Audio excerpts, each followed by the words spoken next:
Why narcissists lose interest when you love yourself. If you've ever dealt with a narcissist, this is one video you can't skip. Because once you learn why they lose interest when you love yourself, you'll stop giving away the one thing that keeps them attached. Especially that last point. It's the insight most people never discover until it's too late. 1. You stop being their emotional buffet. Narcissists feed on reactions, good or bad. Praise, panic, tears, apologies.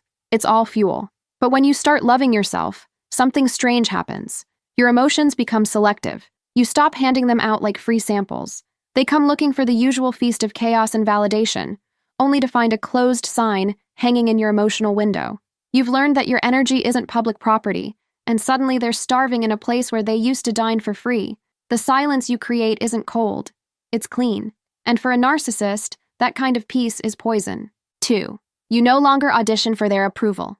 For a narcissist, control comes from making you chase validation. A compliment, a crumb of affection, a temporary "you're special" before the next withdrawal. But when you love yourself, you retire from that endless audition. You realize the stage was rigged, the applause was conditional, and the casting director was never planning to pick anyone but themselves. So you walk off, mid-scene. That's the moment they lose interest, because the show can't go on without your performance. They don't fall in love with people. They fall in love with attention. And once yours stops auditioning, they start scouting for their next cast member. 3. Your calm becomes unbearable. To a narcissist, emotional control feels like rejection. When you stop reacting, when your voice stays even, your breathing steady, it unravels them. They can't find the strings to pull anymore. Your calm tells them their power is gone, and that's something their ego can't tolerate. They'll test it, of course. They'll throw subtle insults, silent treatments, or baiting comments just to get that spark back. But when your peace doesn't flinch, they panic. Narcissists thrive in storms, and you've become weatherproof. 4. You start seeing through the costume. Loving yourself sharpens your vision.